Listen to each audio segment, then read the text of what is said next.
One issue that has slipped beneath the media radar is the U.S. decision to resume the sale of offensive weapons to Saudi Arabia. These weapons were cut off about 3 years ago because the Saudis were using them to relentlessly bomb the people of Yemen. Why is the U.S. resuming these sales? Well, because the Saudis want them. It's part of their demands if they're going to normalize relations with Israel, something the U.S. has been pushing hard for.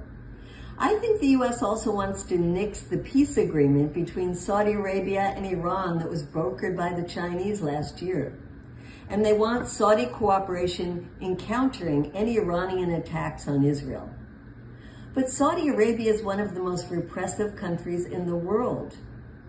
I wrote a book about this a few years ago.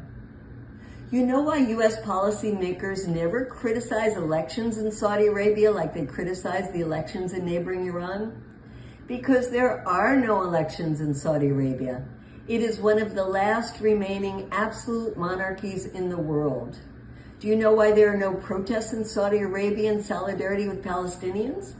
Because they would be thrown in prison. People have been thrown away for years in prison just for posts on social media.